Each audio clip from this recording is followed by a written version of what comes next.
Dove siamo? Siamo a Parigi, siamo a Louvre. Benvenuti in un nuovo episodio di Talk con i miei amici. Lei è Manuela. Sono distratta, sì, sono io. E è una mia amica di università. Come ci siamo conosciute, Manuela? Come ci siamo conosciute? Perché lei veniva a casa mia. Vero? Allora, prima cosa andavamo alla stessa università. Sì. Cioè non è che andavo a casa degli altri per... una cosa... Sì. Una cosa amichevole, sì. Sempre stata. E una mia amica era coinquilina di Manuela. In una casa di 8 ragazzi. Sì, una casa di 8 persone. Quindi spesso capitava che durante le pause, soprattutto tra una lezione e l'altra, invece di pranzare per terra, salissi a casa loro perché c'era spazio. Poi magari non eravate mai tutte quante. No, non capitava mai tutto il pranzo. Per una questione di orari. Iniziò normalmente, poi divenne un'abitudine. E quindi però sì, abbiamo sempre accolto a braccia aperte. Vero, vero. Io mi sentivo molto in colpa spesso, però sono sempre state gentili, quindi sono molto felice. Allora, Manuela vive a Parigi da 2 anni, quasi 2 anni e mezzo. Tu hai studiato lingue, cioè tu vivi a Parigi, però non hai fatto niente praticamente di parigino. Non ho studiato francese, no, esatto. Niente, assolutamente zero. Mai avrei pensato di venire a Parigi, quindi mi sono trovata a Parigi, diciamo così, da 2 anni. Com'è stato all'inizio? All'inizio è entusiasmante, perché te appena arrivi in una nuova città hai un sacco di cose da scoprire, un sacco di cose da fare, conosci nuove persone, ti devi ambientare, tutto diverso, tutto bello. Poi vabbè, ti inizi ad abituare a mano, quindi... Quanto tempo ci hai messo ad abituarti? Un annetto forse. Vabbè. Sì, me la sono presa no, proprio per prendere anche magari le stesse abitudini Sì. parigine. Un anno diventi proprio con lo spirito parigino. E tu però hai studiato, come dicevamo prima, tu hai studiato cinese e inglese e indonesiano.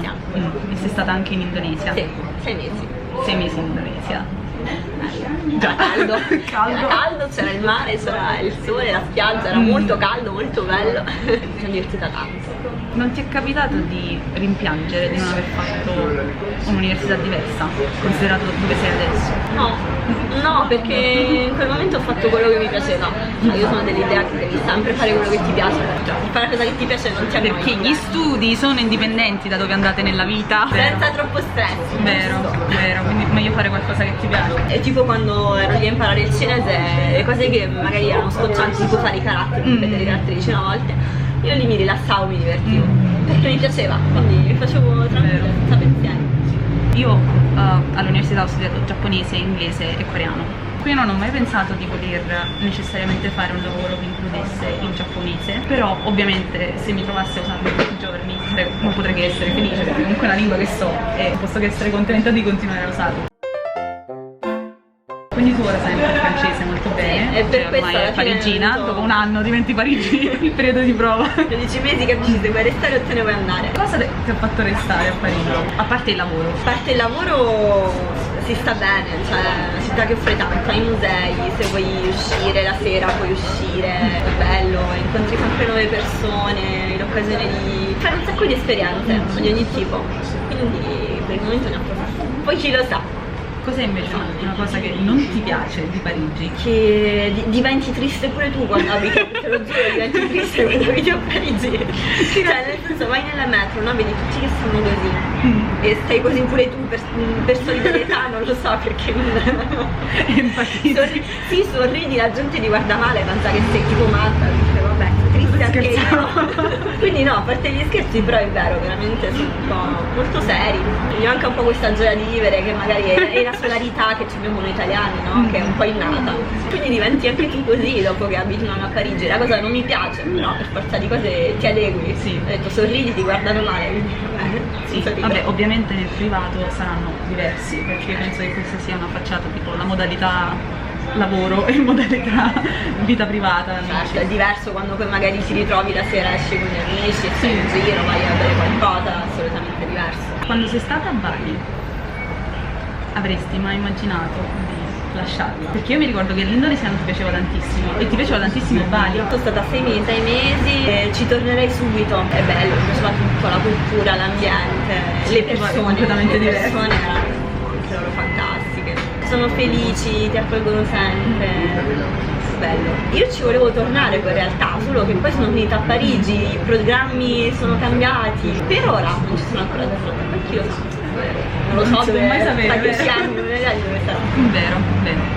Cioè che ti piaceva tantissimo. Sì, no, io adoravo. Cioè, a parte che mi ricordo che non volevi tornare, già, all'epoca. Quando sono tornata a febbraio sono stata una settimana in depressione sul divano, perché tornavi dal sole e il mare, sono tornata a casa mia che faceva freddo, tristissimo, brutta. Poi la prima, Esatto. il primo anno, la prima settimana, poi... sì, è sempre brutto. A Bali, cioè tu sei visibilmente occidentale. Oddio, mi prendono per araba delle volte. Alle volte mi chiedono se sono libanesi, dai. Una volta al lavoro mi hanno iniziato a parlare in arabo, la signora, e io ero tipo... No, non lo so, forse aiutava anche l'eyeliner, una riga di eyeliner, e quindi mi hanno preso per araba e ho detto no, guarda, non parlo arabo, quello che vuole, cinese sì, ma arabo. Quello che vuoi. Comunque sì, sono occidentale. A Bali penso, come si dice, risaltassi? Sì. Un po' come se fossi andata in Cina. Sì. Cioè in un contesto asiatico tu sei ovviamente diversa. Ero l'unica occidentale di una classe di indonesiani. C'erano 3 ragazze coreane anche, ma erano veramente tutti asiatici comunque. Tutta l'università ero l'unica occidentale. Ma proprio anche a livello culturale, non sei mai perfettamente integrata, puoi stare lì ma rimani sempre l'occidentale che vive qui. In un posto in cui comunque sono abituata a vedere sempre occidentali, sì, io sono stata a Bali, quindi Bali è turistica, così come anche quando sono andata in Cina sono andata a Shanghai. Shanghai è una città metropolitana, è grandissima, l'economia pulsante della Cina, veramente trovi imprese internazionali con un sacco di occidentali. Eppure ancora quando ci sono i cinesi, ora non parlo dei cinesi che magari hanno 20 anni, dei ragazzi veramente, però magari qualcuno un po' più grande, sì, anche un quarantenne. Sì, cioè voglio dire, cioè non è vecchio di 75-80 anni. Comunque con un'età media 30-40 anni, ci vengono sempre quelli più sgranati, veramente quelli più sgranati, ma guarda, questa ha la pelle bianca, gli occhi a palla e... Per quanto riguarda Parigi invece, a parte che vabbè ovviamente c'è molta più diversità a Parigi, poi sono integrate, cioè sei proprio cittadini parigini, parlano tutti francese, anche se magari in Italia una persona pensa sia straniera, subito, stereotipo dell'italiano. Subito, oh quello non è italiano. Esatto. A Parigi ti è mai capitato di sentirti comunque non integrata? Nonostante tu apparentemente non abbia problemi, cioè sei occidentale e vivi in una città europea, diciamo hai tutte le carte in regola per essere completamente integrata nella città, nella cultura parigina. Sai il francese, quindi già sei un passo avanti rispetto a chi magari da immigrato non sa la lingua e quindi non può relazionarsi con gli altri. Ti capita ancora di sentirti fuori contesto? Per quanto riguarda le altre persone che ti facciano sentire fuori contesto, no, perché a Parigi sono abituati ad avere a che fare veramente con persone che vengono da ogni parte del mondo, quindi non ti senti mai fuori luogo. Io ogni tanto, da me mi sento fuori contesto perché io comunque mi sento italiana, magari ci sono tante cose a cui non sono abituata. Cioè nel senso noti la differenza. Sì. Però non sono legata tanto ancora all'Italia, quindi però le altre persone... Parigi, cioè questa cosa non la noti, ti guardano come se fossi diverso, quando scoprono che non sei francese in generale. No, non è che cambiano atteggiamento. No, magari un po' più all'inizio, quando non parli francese ti prendono per una turista, quindi hanno semplicemente l'atteggiamento che hanno normalmente nei confronti dei turisti. Ma già adesso quando parli francese correntemente non ci fanno proprio più caso. La cosa importante per loro è che tu parli francese, anche se parli inglese. No, ti rispondono in francese, terribili. Hey, good morning.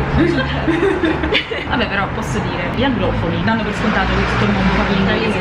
Quindi, cioè, fa strano perché uno dovrebbe pensare che la sua lingua è veramente universale. Cioè, ok, che magari è una lingua business, però come puoi essere così entitled? Cioè, per pensare che devono parlare, devono sapere la tua lingua bene. Una cosa è saperla a livello funzionale, turistico, è una cosa aspettarsi che puoi avere una conversazione con tutti e se qualcuno non sa l'inglese dici come non sai l'inglese? Ma scusa, perché tu la mia lingua la sai, non lo so. Perché io non so la tua lingua, allora siamo pari, insomma. Infatti sì. Ma poi è bello, insomma, quando vai ad abitare in un posto che quando impari la lingua è il modo per integrarti meglio nella cultura.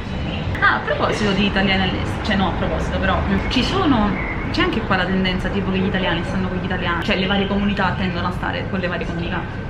Sì, tantissimo. Conosci persone italiane, poi conosci anche francesi, esci anche con i francesi, ma è diverso il rapporto che si instaura. Anche io ho degli amici francesi, però tipo la mia migliore amica qui è italiana, perché è diverso, non lo so, condividi comunque la stessa situazione. Sì, cioè, Sì. all'estero. Sì, è diverso anche il background, perché anche il modo in cui sei cresciuto, tutto ti porta ad essere anche una persona differente. Poi a me piace conoscere persone che vengono davvero da ogni parte del mondo, però chiaramente, ecco, magari il rapporto che io sento di avere con l'italiano è diverso, perché condividi cose comuni, non so, secondo me è più bello. E poi c'è questa tendenza comunque generale, persone, ma così come non solo gli italiani, anche se parli di infatti gruppo, perciò dicevo, perché pure per esempio di Giappone greci, così, sì. stanno tutti con i greci, assieme, sì. così, un po' dappertutto, credo. Sì, tendi comunque a cercare persone della tua comunità, Sì. cioè non frequentarle in modo esclusivo, però comunque Sì, tendenzialmente è come se fosse più facile instaurare un rapporto, cioè sentirti pure meno sola all'inizio, esatto. soprattutto nel primo anno di prova. Come dico io, Parigi è la città di passaggio, c'è gente che viene, gente che va, quindi il tempo di venire con qualcuno magari dopo 3 mesi è già partito nella tua città, perché però è anche bello, cioè è bello soprattutto perché puoi conoscere veramente tantissime persone che magari ti dicono un'esperienza e tu fai wow, cioè che cosa meravigliosa. È bello, molto bello. Però ecco, è vero che è difficile riuscire a instaurare veramente anche un rapporto duraturo, perché sai che qualcuno ci esce e poi all'improvviso, come posso essere anche io che magari sto qui un anno e poi parto, è la stessa cosa. Penso sia una questione di grande città in generale, cioè città dove c'è molta diversità e un ricambio sia cioè, a livello lavorativo che di persone proprio che vengono a vivere. Invece come da donna, Parigi, potessi pensare a una differenza, a Bali penso la situazione sia completamente diversa, anche se tu sei comunque un contesto diverso, nel senso studentessa, di scambio, in viaggio, non è che vivi a Bali, però comunque hai potuto vivere qualcosa. Eppure già io, essendo una ragazza da sola, che è andata a vivere a Bali, scandalo, mi trovo a parlare con le persone, anche con i compagni all'università, ma come sei da sola qua, il tuo ragazzo non è con te? Sono venuta a studiare tranquillamente qua da sola. Invece era scioccante per loro il fatto che una donna avesse questa libertà di poter andare in giro tranquillamente, addirittura andare a studiare dall'altra parte del mondo da sola.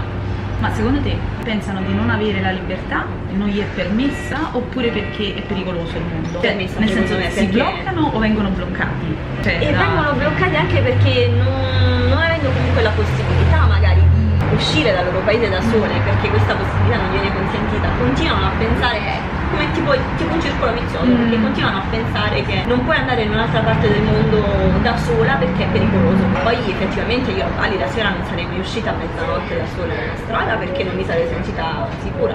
Allora che qui a Parigi invece torno da lavoro magari a mezzanotte tranquillamente da sola. No, figurati. I francesi ogni tanto così letteralmente francesismi. Quindi no, esci tranquillamente da sola, la French liberté, fai quello che vuoi, esci, fai quello che ti pare, senza problemi. Ti sei mai sentita non sicura passeggiando da sola? Ovviamente. Chiaramente dipende dal quartiere, cioè se devo tornare a casa mia no, sto tranquilla, anche quando esco magari devo uscire a mezzanotte sto tranquilla. Di un po' più parigino, la città dell'amore. Cioè, secondo te questo stereotipo è la città dell'amore perché ci sono tantissimi posti che oggettivamente trovi romantici da no? Vai a passeggiare sotto la Tour Eiffel illuminata di sera col tuo ragazzo, cioè deve essere romantico per forza, no? Perché non è così, deve essere romantico, però è vero, è carino, è simpatico, anche farti una passeggiata sulla Senna. Poi adesso siamo a San Valentino, è vero, fuori vero. Anche in farmacie ci sono cuori, pubblicità di San Valentino, è vero. Poi io tanto rapporto con i francesi non ce l'ho avuto, tengo sugli italiani, io non ci posso fare niente. Adesso parliamo di un argomento molto caro a te, soprattutto agli italiani. Questa perenne lotta del cibo francese di quello italiano. È uno stereotipo o è vero? La lotta c'è. Io faccio vincere il cibo italiano tutta la vita. No, la peggiore è stata la carbonara con l'uovo aperto sopra e visto così, crudo. Ma come? Sì, volevo piangere. Sì, c'era anche la panna, no, era fatta con la panna e la pancetta. Pancetta, non guanciale. No.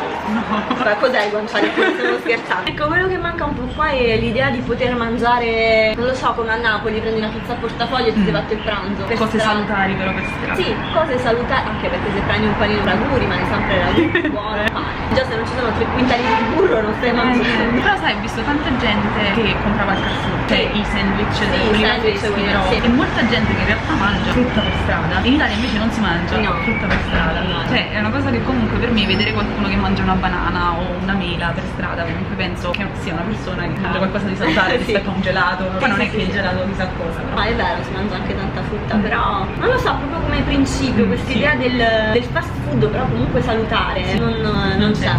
No, non c'è. Lo ripeto perché è tipo una questione. Però davvero ci sono, cioè mi trovo a discutere con persone che pensano che la cucina francese sia eccezionale, e perché è buonissima, però mangiano carne, mangiano pesce e stop, si ferma lì. Quando veramente in Italia hai una varietà di cose da mangiare, che sia dalle verdure, si mangiano anche verdure per carità, però c'è una varietà tra paste, non lo so, veramente è diverso. E quindi c'è sempre qualcuno con cui mi trovo a discutere. No, ma la cucina francese è buona, non sto dicendo che non sia buona, è buona. Però, nelle mie preferenze, italiano tutta la vita. Cioè io potrei mangiare pasta e pizza tutti i giorni. Sì, quel tipo di stereotipo. Sì, esatto. Invece che tipo non potrei mai mangiare, per dirti, una fettina di carne tutti i giorni. Non ti piace? Io penso morirei. Bene. Manuela, grazie mille per questa conversazione. Anche per me molto una conversazione a Parigi. Sì. In un caffè parigino nei pressi del Louvre, quindi almeno al riparo dal freddo. La feriaca ti scarica. Questo è il segnale dal cielo. Ok, dobbiamo salutare. Esatto. Ciao.